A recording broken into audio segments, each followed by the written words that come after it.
Assalamualaikum warahmatullahi wabarakatuh. Halo semuanya, perkenalkan nama saya Dodi Alfayed dengan NIM 182101115.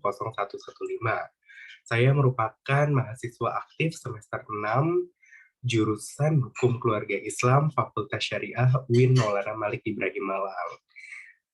Pada kesempatan kali ini, saya akan memaparkan rangkuman saya yang telah saya rangkum di mata kuliah Ilmu Manajemen di semester 6 yang diampu oleh Ibu Asna. So, langsung saja pada pembahasan yang pertama mengenai pemimpin dan pengambilan keputusan. Kepemimpinan sebagaimana dikatakan oleh Stockdale yang dikutip oleh K. Pramadi merupakan suatu proses yang mempengaruhi aktivitas kelompok dalam rangka perumusan dan pencapaian suatu tujuan. Terdapat beberapa teori yang menguraikan mengenai awal mulanya adanya pemimpin, yaitu yang pertama ada teori genetik, teori sosial, teori ekologis, dan teori kepemimpinan orang hebat. Nah, dari bahasan kali ini akan membahas mengenai ada tugas pemimpin. Tugas pemimpin yaitu ada pemberi arah, agen perubahan, pembicara, dan pembina. Yang dimaksud pemberi arah yaitu untuk memberikan arahan kepada anggotanya. Terus yang kedua mengenai pembahasan tingkatan manajer. Pada organisasi berstruktur tradisional, manajer sering dikelompokkan menjadi manajer tingkat puncak, manajer tingkat menengah, dan manajer lini pertama. Nah, terus apa saja sih yang harus dipunyai atau keterampilan apa atau skill apa saja yang harus dimiliki oleh seorang pemimpin?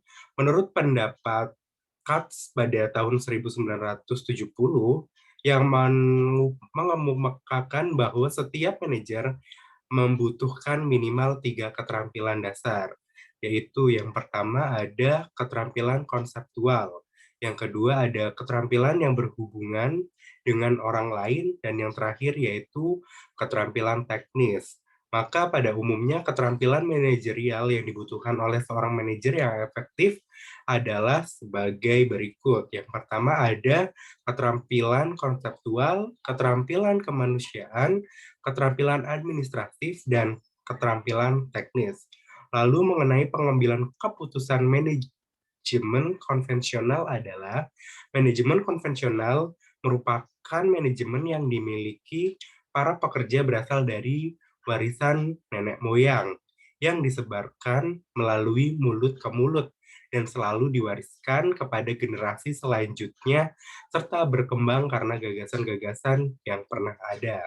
Terus mengenai pengambilan keputusan menurut ulama muslim atau konsep Islam, dalam konteks praktik kehidupan muslim, pengambilan keputusan hendaklah ditetapkan atas dasar musyawarah munfakat, karena musyawarah sangat diperlukan sebagai bahan pertimbangan dan tanggung jawab bersama setiap proses pengambilan keputusan. Sehingga setiap keputusan yang dikeluarkan akan menjadi tanggung jawab bersama. Selanjutnya pada materi kedua yaitu mengenai pendelegasian wewenang dan tanggung jawab. Delegasi adalah suatu pelimpahan wewenang dan tanggung jawab formal kepada orang lain untuk melaksanakan kegiatan tertentu. Sedangkan wewenang atau otoritas dalam organisasi bisnis dapat didefinisikan sebagai kekuatan dan hak seorang untuk menggunakan dan mengalokasikan sumber daya secara efisien untuk membuat keputusan dan memberikan perintah untuk mencapai tujuan organisasinya. Nah, mengenai unsur-unsurnya yaitu ada tugas, pekerjaan yang harus dilakukan oleh seseorang pada satu jabatan tertentu yang sudah didelegasikan. Nah, terus ada mengenai pertanggungjawaban. Laporan bagaimana seseorang untuk melaksanakan tugas yang diberikan kepadanya dan bagaimana dia memakai wewenang dalam bekerja. Terus selanjutnya ada kekuasaan, yaitu hak atau wewenang untuk memutuskan segala bentuk keputusan yang berkaitan dengan pekerjaan. Oke, selanjutnya yaitu mengenai tahapan pendelegasian. Eh, Tahapan yang pertama yaitu ada penugasan pekerjaan, pemberian wewenang, dan menciptakan tanggung jawab.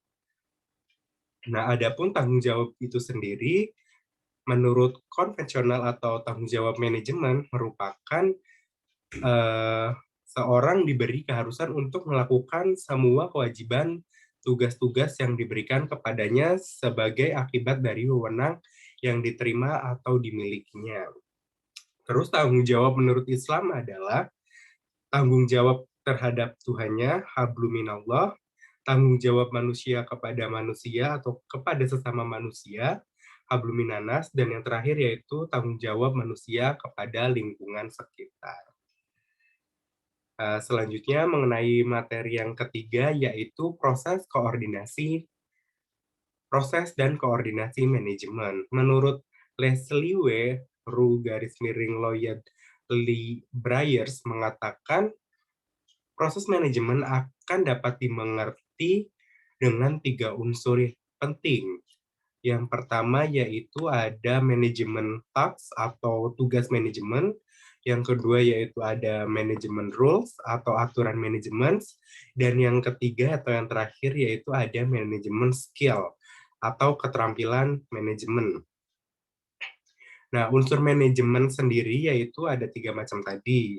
Ada tugas manajemen, peran manajemen, dan keterampilan manajemen. Menurut Dr. Andes Haji Malayu S. Hasibuan, koordinasi adalah kegiatan mengarahkan, menggabungkan, dan mengkoordinasikan unsur-unsur manajemen dan pekerja-pekerja para bawahan dalam mencapai tujuan organisasi atau perusahaan. Nah, bentuk atau macam-macam koordinasi ada 3. Yang pertama yaitu koordinasi vertikal. Yang kedua ada koordinasi horizontal yang dibagi menjadi 2 lagi. Yang pertama ada interdisciplinary, yang kedua ada interrelated.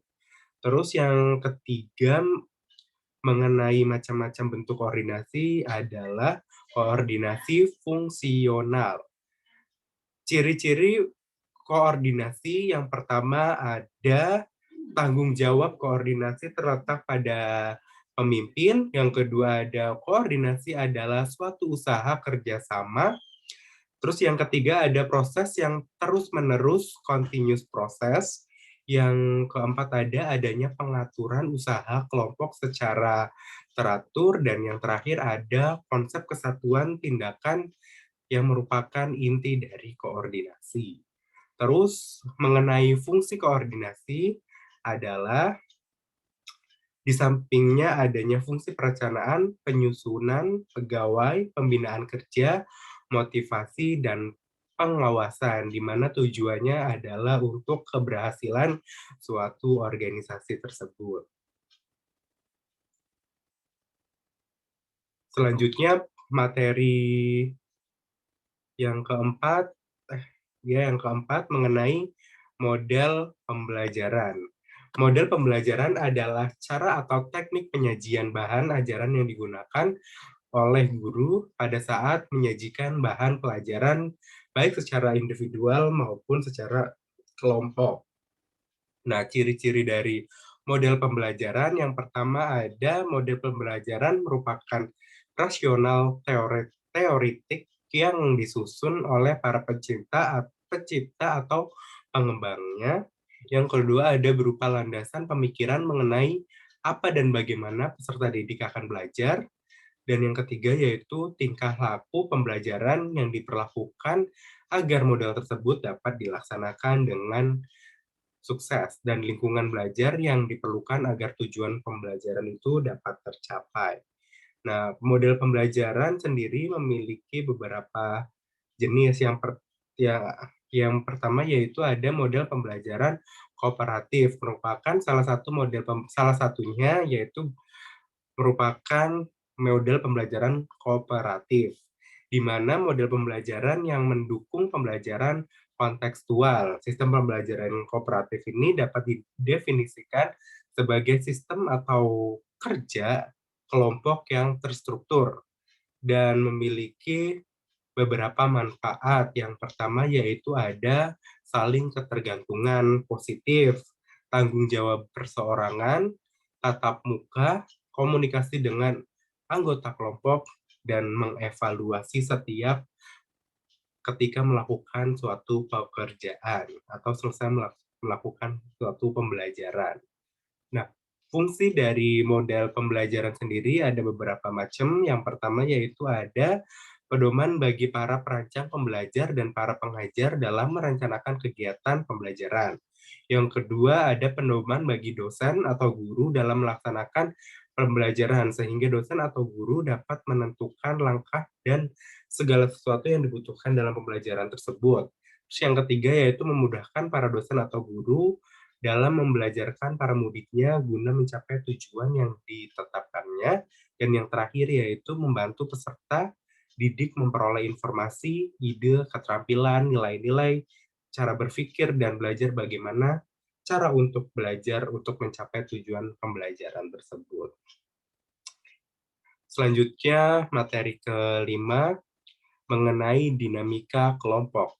Dinamika kelompok merupakan studi tentang adanya interdependensi dan interaksi antara anggota yang berada dalam sebuah kelompok, serta adanya feedback dan peraturan yang jelas dalam hubungan secara psikologi antara individu sebagai anggota kelompok dengan milik tujuan tersebut.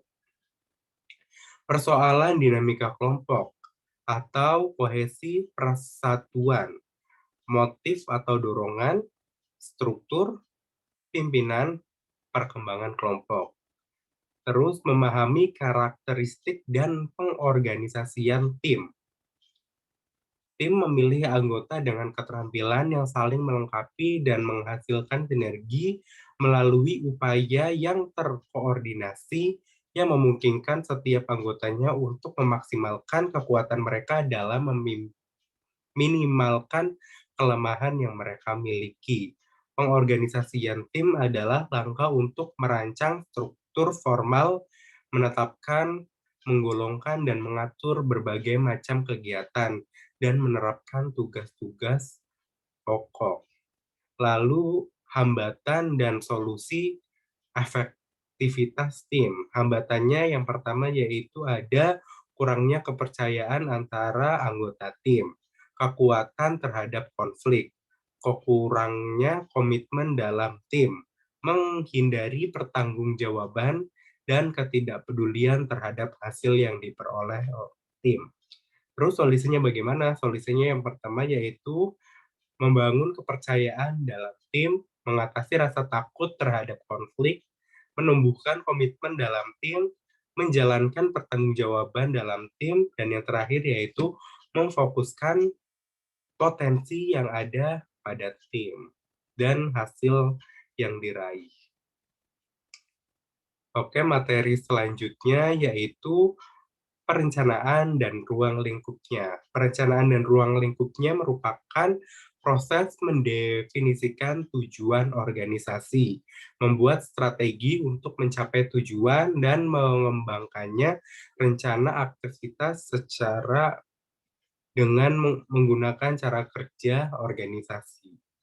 Nah, asas-asas perencanaan yaitu ada yang pertama ada asas pencapaian tujuan, yang kedua ada asas efisiensi perencanaan, yang ketiga ada asas pengutamaan perencanaan, selanjutnya ada asas pemerataan perencanaan, ada asas patokan perencanaan, ada asas kebijaksanaan pola kerja, ada asas waktu, asas tata hubungan perencanaan, asas alternatif, asas pembatasan faktor, asas keterikatan, asas fleksibilitas, asas ketepatan arah, dan yang terakhir yaitu ada asas perencanaan strategis.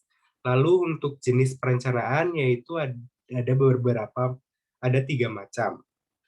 Yang pertama yaitu ada policy planning, merupakan suatu rencana yang membuat kebijakan-kebijakan saja tentang garis besar atau pokok dan bersifat umum.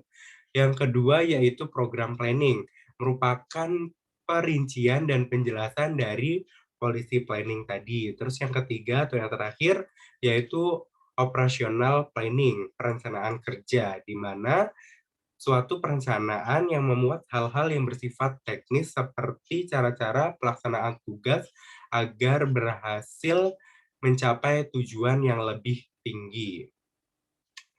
Selanjutnya, mengenai dasar pemikiran perencanaan, eh, yaitu tetapkan tujuan atau seperangkat tujuan. Definisikan situasi saat ini. Terus ada identifikasi hal-hal yang membantu dan menghambat tujuan-tujuan. Terus yang terakhir yaitu kembangkan rencana atau perangkat tindakan untuk mencapai tujuan agar tujuan itu berhasil nantinya. Terus yaitu yang selanjutnya mengenai teori perencanaan yang ada dua macam, yaitu teori fungsional dan teori kebiasaan. Lalu bagaimana mengenai konsep perencanaan dalam Islam? Allah Subhanahu wa taala menciptakan alam semesta dan hak dengan perencanaannya yang matang, disertai tujuan yang jelas. Firman Allah dalam Al-Quran yang artinya, dan kami tidak menciptakan langit dan bumi, dan apa yang ada di antara kedua tanpa hikmah. Yang demikian itu adalah anggapan orang-orang kafir. Maka celakalah orang-orang kafir karena mereka akan masuk neraka. Jadi, tadi itu sudah dijelaskan mengenai perencanaan dan ruang lingkupnya. Lalu selanjutnya ke materi berikutnya mengenai fungsi organisasi dan pengorganisasian. Stoner mengatakan bahwa organisasi adalah suatu pola hubungan-hubungan melalui orang-orang di bawah pengarahan atasan manajer tujuan bersama, mengejar atau memiliki tujuan yang sama. Sedangkan pengorganisasian atau organizing merupakan suatu proses penyusunan struktur organisasi yang sesuai dengan tujuan organisasi, sumber daya yang dimilikinya, dan lingkungan yang melingkupinya. Nah, langkah-langkah pengorganisasian itu ada 3 langkah. Yang pertama, perincian seluruh pekerjaan yang harus dilaksanakan untuk mencapai tujuan organisasi. Yang kedua yaitu ada pembagian beban pekerjaan total menjadi kegiatan-kegiatan yang secara logik dan dapat dilaksanakan oleh satu orang. Yang ketiga atau yang terakhir yaitu ada pengadaan dan pengembangan suatu mekanisme untuk mengkoordinasikan pekerjaan para anggota organisasi menjadi kesatuan yang terpadu dan harmonis. Selanjutnya mengenai restrukturisasi organisasi, yang artinya adalah salah satu cara dalam melakukan transformasi organisasi yang merupakan proses mempersiapkan dan menata ulang segala sumber daya organisasi dan mengarahkannya untuk mencapai tingkat kinerja saing yang lebih tinggi lagi. Nah, bagaimana organisasi menurut Islam? Dalam Islam, organisasi merupakan suatu kebutuhan dan sangat penting. Dan organisasi tidak hanya diartikan semata-mata saja sebagai wadah perkumpulan beberapa orang dengan cita-cita dan tujuan bersama dengan berlandaskan Al-Quran dan hadis dengan 3 prinsip. Yang pertama ada prinsip ubudiyah, pengabdian diri terhadap Allah. Terus prinsip masuliyah, prinsip ini menurut seorang pegawai dan ahli organisasi supaya senantiasa berwaspada dan bertanggung jawab ke atas apa yang mereka lakukan atau jalankan. Terus yang ketiga yaitu prinsip itkan, merupakan menuntut bekerja dalam mencapai perkhidmatan dan pengurusan yang berhasil. Jadi itu merupakan bagian atau rangkuman materi mengenai fungsi organisasi dan pengorganisasian. Selanjutnya, materi berikutnya membahas mengenai fungsi pengisian jabatan dan komunikasi. Pengadaan merupakan kegiatan untuk pemenuhan atau penyediaan kebutuhan dan pasokan barang atau jasa di bawah kontrak atau pembelian langsung untuk memenuhi kebutuhan bisnis. Nah, jenis pengadaan ini ada beberapa macam, ada pengadaan barang, pengadaan konstruksi, pengadaan jasa konsultasi, dan pengadaan jasa lainnya yang sudah sering kita ketahui di dunia ini atau di masyarakat. Nah, pengertian rekrutmen menurut Dr. Fautiano Cardos Gomez, rekrutmen adalah proses mencari, menemukan, dan menarik para pelamar untuk dipekerjakan dalam dan oleh suatu organisasi atau perusahaan. Nah, rekrutmen sendiri memiliki beberapa jenis metode. Yang pertama yaitu ada iklan atau job advertisement, di mana sering kita lihat di media sosial, di koran, di TV, dan sebagainya mengenai portal-portal job. Terus yang kedua yaitu ada rekomendasi dari internal perusahaan. Sering kita ketahui juga, ini merupakan salah satu bentuk networking yang kita miliki gitu dengan rekomendasi tersebut. Terus yang selanjutnya ada perusahaan penyedia tenaga kerja atau employment dan recruitment agency, di mana eh, contohnya itu ada beberapa agensi-agensi yang menawarkan pekerjaan di luar baik di luar negeri maupun di dalam negeri. Namun sering kita dengar kebanyakan di luar negeri. Terus metode selanjutnya yaitu ada lembaga pendidikan, educational institute yang sekarang eh, banyak kita ketahui seperti di SMK atau sekolah menengah kejuruan ataupun akademi-akademi yang berkaitan dengan skill yang dibutuhkan oleh dunia pekerjaan. Terus selanjutnya yaitu ada lembaga pemerintah atau Government Job Center yang sering kita ketahui juga ada di Staker di semua kabupaten yang ada di Indonesia. Nah, terus mengenai seleksi dan pemberhentian. Seleksi adalah usaha pertama yang dilakukan perusahaan untuk memperoleh karyawan yang kualifikasi dan kompeten yang akan menjabat serta mengerjakan semua pekerjaan pada perusahaan. Nah, penempatan adalah kegiatan yang dilaksanakan seorang manajer untuk menentukan lokasi dan posisi seorang pegawai. Terus mengenai pemberhentian atau pemutusan hubungan kerja adalah keputusan dari individu atau dari perusahaan atau organisasi. Selanjutnya mengenai komunikasi. Komunikasi ialah salah satu aktivitas penyampaian informasi, baik pesan, ide, dan gagasan dari suatu pihak ke pihak yang lain dilakukan secara langsung maupun tidak langsung. Terus macam-macam komunikasi. Berdasarkan cara penyampaiannya, terus berdasarkan maksud dan tujuannya, dan berdasarkan ruang lingkupnya. Terus mengenai hambatan komunikasi, yaitu segala sesuatu yang menghalangi atau mengganggu tercapainya komunikasi yang efektif. Terus selanjutnya pengembangan keterampilan komunikasi. Komunikasi ini harus memiliki keterampilan. Yang pertama yaitu memperbaiki komunikasi nonverbal, terus memperbaiki kemampuan berinteraksi, dan yang terakhir yaitu memahami proses komunikasi. Lalu bagaimana rekrutmen dalam Islam? Dijelaskan dalam surat Al-Qasas ayat 26 sebagai berikut. Artinya adalah, dan salah seorang dari kedua perempuan itu berkata, "Wahai ayahku, jadikanlah ia sebagai orang yang bekerja pada kita.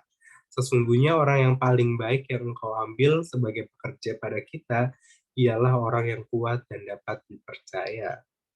Nah, terus Al-Quran juga menyebut komunikasi sebagai salah satu fitrah manusia yang sebagaimana dijelaskan oleh Quran surat Ar-Rahman ayat 1-4, yang artinya, ya Tuhan yang Maha Pemurah, yang mengajarkan Al-Quran, Dia menciptakan manusia dan mengajarnya pandai berbicara. Jadi itu rangkuman materi dari fungsi pengisian jabatan dan komunikasi. Selanjutnya materi mengenai kepemimpinan. Kepemimpinan adalah proses mempengaruhi atau memberi contoh oleh pemimpin kepada pengikutnya dalam upaya mencapai tujuan organisasi dalam situasi tertentu. Nah, teori kepemimpinan ini ada 3. Yang pertama ada teori sifat, teori perilaku, dan teori lingkungan. Terus mengenai perilaku kepemimpinan. Perilaku kepemimpinan juga ada 4. Yang pertama ada instruktif, konsultatif, persuasif, dan delegatif. Terus mengenai prinsip kepemimpinan. Mengadakan peningkatan secara terus-menerus, mengakui masalah secara terbuka, saling berbagi ilmu, menciptakan tim kerja, dan yang terakhir, memberikan proses hubungan kerja yang benar. Di sini juga menjelaskan mengenai tipe-tipe pemimpin. Yang pertama ada tipe demokratis, yang kedua yaitu tipe demokratis ini berlandaskan pada pemikiran bahwa aktivitas dalam organisasi akan dapat berjalan lancar dan dapat mencapai tujuan yang ditetapkan apabila berbagai masalah yang timbul diputuskan bersama antara pejabat yang memimpin maupun para pejabat yang dipimpin. Nah, dalam Islam, kepemimpinan ini identik dengan istilah khalifah, yang berarti wakil. Pemakaian kata khalifah setelah Rasulullah SAW sama artinya yang terkandung dalam perkataan amir atau pengusaha. Oleh karena itu, kedua istilah dalam bahasa Indonesia disebut sebagai pemimpin. Selain kata khalifah disebut juga ulil amri, yang satu akar dengan kata amir sebagaimana di atas. Kata ulil amri ini berarti pemimpin yang tertinggi dalam sebagaimana firman Allah Subhanahu wa taala dalam surat An-Nisa ayat 59, ya artinya hai orang-orang yang beriman, taatilah Allah dan taatilah Rasul-Nya dan ulil amri di antara kamu, kemudian jika kamu berlainan pendapat tentang sesuatu, maka kembalikanlah ia kepada Allah atau Al-Quran dan Rasul atau sunnahnya. Jika kamu benar-benar beriman kepada Allah dan hari kemudian, yang demikian itu lebih utama bagimu dan lebih baik akibatnya. Itu merupakan rangkuman materi dari materi kepemimpinan. Selanjutnya mengenai materi motivasi. Motivasi merupakan suatu dorongan yang membuat orang bertindak akan berperilaku dengan cara-cara motivasi yang mengacu pada sebab munculnya sebuah perilaku, seperti faktor-faktor yang mendorong seseorang untuk melakukan atau tidak melakukan sesuatu. Tujuan motivasi menurut Hasibuan yaitu mendorong gairah dan semangat kerja karyawan, meningkatkan moral dan kepuasan kerja karyawan, meningkatkan produktivitas kerja karyawan, mempertahankan loyalitas dan kestabilan karyawan perusahaan, dan yang terakhir, meningkatkan kedisiplinan dan menurunkan tingkat absensi karyawan. Nah, terus mengenai teori motivasi, yaitu ada teori kebutuhan, yakni seseorang berperilaku atau bekerja karena adanya dorongan untuk memenuhi bermacam-macam kebutuhan. Yang kedua yaitu ada teori kebutuhan berprestasi. Motivasi berbeda-beda sesuai dengan kekuatan kebutuhan seseorang akan prestasi. Nah, selanjutnya yaitu ada jenis motivasi. Yang pertama yaitu ada motivasi positif, yang merupakan motivasi dengan memberikan hadiah kepada seseorang ataupun diri sendiri yang termotivasi untuk berprestasi baik dengan motivasi pasif. Terus yang kedua yaitu motivasi negatif. Sorry tadi maksudnya motivasi positif ya teman-teman. Terus selanjutnya jenis motivasi yang kedua yaitu ada motivasi negatif. Motivasi yang menimbulkan rasa takut, misalnya ancaman, tekanan, intimidasi, atau sejenisnya. Dan terus bagaimana konsep motivasi dalam Islam?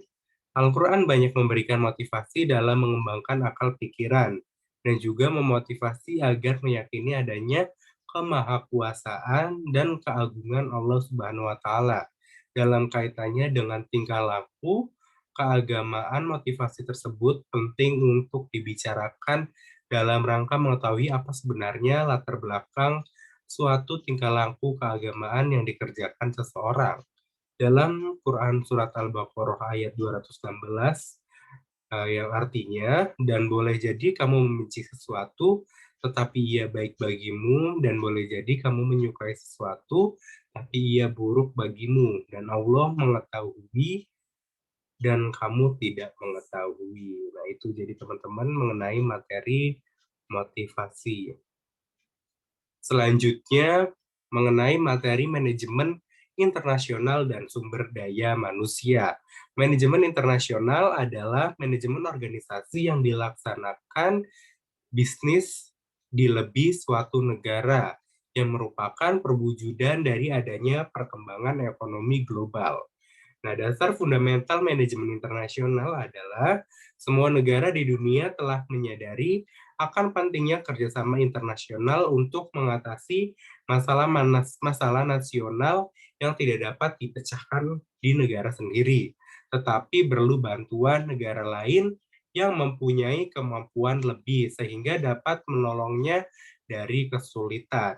Jalinan hubungan kerjasama ini atau networking ini diwujudkan dalam bentuk organisasi antar negara di dunia, seperti contohnya yaitu ada PBB dan ASEAN khusus untuk wilayah Asia Tenggara. Selanjutnya mengenai manajemen komparatif. Manajemen komparatif adalah teori keunggulan komparatif melihat keuntungan atau kerugian dari perdagangan internasional dalam perbandingan relatif. Terus selanjutnya yaitu ada manajemen masa depan, merupakan zaman yang akan datang atau belum terjadi. Masa depan pendidikan perlu diperhatikan oleh para pendidik. Di masa yang akan datang telah terpampang cita-cita dan harapan dari suatu pendidikan atau manajemen itu sendiri. Selanjutnya yang berikutnya, manajemen sumber daya manusia.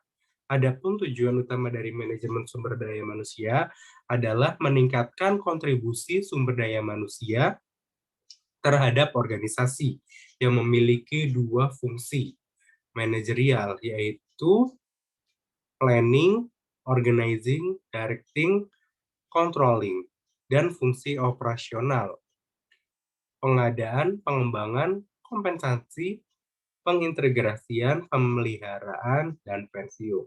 Lalu bagaimana konsep pengaturan sumber daya manusia dalam Islam? Yang pertama yaitu manusia diciptakan oleh Allah untuk beribadah kepadanya. Oleh karena itu, segala aktivitas manusia harus diniatkan semuanya untuk beribadah dalam artian luas, bukan hanya ibadah yang bersifat ritual saja. Yang kedua yaitu manusia adalah khalifatul fil ardi, wakil Allah di bumi, yang mempunyai tugas memakmurkan bumi. Konsekuensi dari konsep ini adalah segala kegiatan manusia akan dinilai dan dipertanggungjawabkan kelak di akhirat. Oke, selanjutnya materi yang ke-12 atau materi yang terakhir mengenai pengawasan. Pengawasan adalah usaha menentukan apa yang sedang dilaksanakan dengan cara menilai hasil atau prestasi yang telah dicapai, dan jika terdapat penyimpangan dari standar yang telah ditentukan, maka segera diadakan usaha perbaikan sehingga semua hasil atau prestasi yang telah dicapai sesuai dengan rencana. Nah, tujuan dari pengawasan itu sendiri adalah yang pertama ada menilai apakah pengendalian manajemen telah cukup memadai dan dilaksanakan secara efektif. Yang kedua, untuk menilai apakah laporan yang dihasilkan telah menggambarkan kegiatan yang sebenarnya secara cermat dan tepat.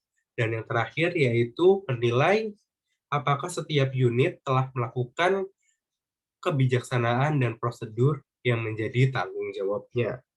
Terus selanjutnya ada tipe pengawasan. Yang pertama yaitu ada pendahuluan, pengawasan yang dilakukan bersamaan dengan pelaksanaan kegiatan, dan pengawasan umpan balik. Nah, mengenai proses dari pengawasan itu sendiri, yaitu penetapan standar pelaksanaan, lalu penentuan pengukuran pelaksanaan kegiatan, selanjutnya pengukuran pelaksanaan kegiatan, lalu pembandingan pelaksanaan dengan standar, dan analisis penyimpangan. Yang terakhir yaitu pengambilan tindakan koreksi bila diperlukan atau dievaluasi kembali. Terus selanjutnya mengenai pengawasan yang efektif. Pengawasan yang seperti apa sih yang efektif dilakukan oleh suatu organisasi atau perusahaan? Yang pertama, pengawasan harus merefleksikan sifat dari berbagai kegiatan yang diselenggarakan. Yang kedua, yaitu pengawasan harus segera memberikan petunjuk tentang kemungkinan adanya deviasi dari rencana. Dan yang terakhir yaitu pengawasan harus menunjukkan pengecualian pada titik-titik strategis tertentu. Selanjutnya mengenai pengawasan, prosedur pengawasan. Yang pertama yaitu ada observasi, pemeriksaan, dan pemeriksaan kembali, pemberian contoh, catatan dan laporan, pembatasan wewenang, menentukan peraturan-peraturan, memberikan perintah, memberikan prosedur, anggaran, melakukan sensor, dan tindak disiplin. Terus selanjutnya mengenai konsep pengawasan dalam Islam. Pengawasan yang berasal dari diri sendiri, yang bersumber dari tauhid dan keimanan kepada Allah Subhanahu wa taala, seseorang yang yakin bahwa Allah pasti mengawasi hambanya, ia akan bertindak hati-hati. Nah, itu merupakan materi terakhir mengenai rangkuman materi pada kesempatan kali ini. Oke, terima kasih semuanya. Mungkin itu saja dari saya. Apabila ada kesalahan, mungkin bisa dikoreksi kembali. Kurang lebihnya mohon maaf. Wabillahi taufiq wal hidayah. Wassalamualaikum warahmatullahi wabarakatuh.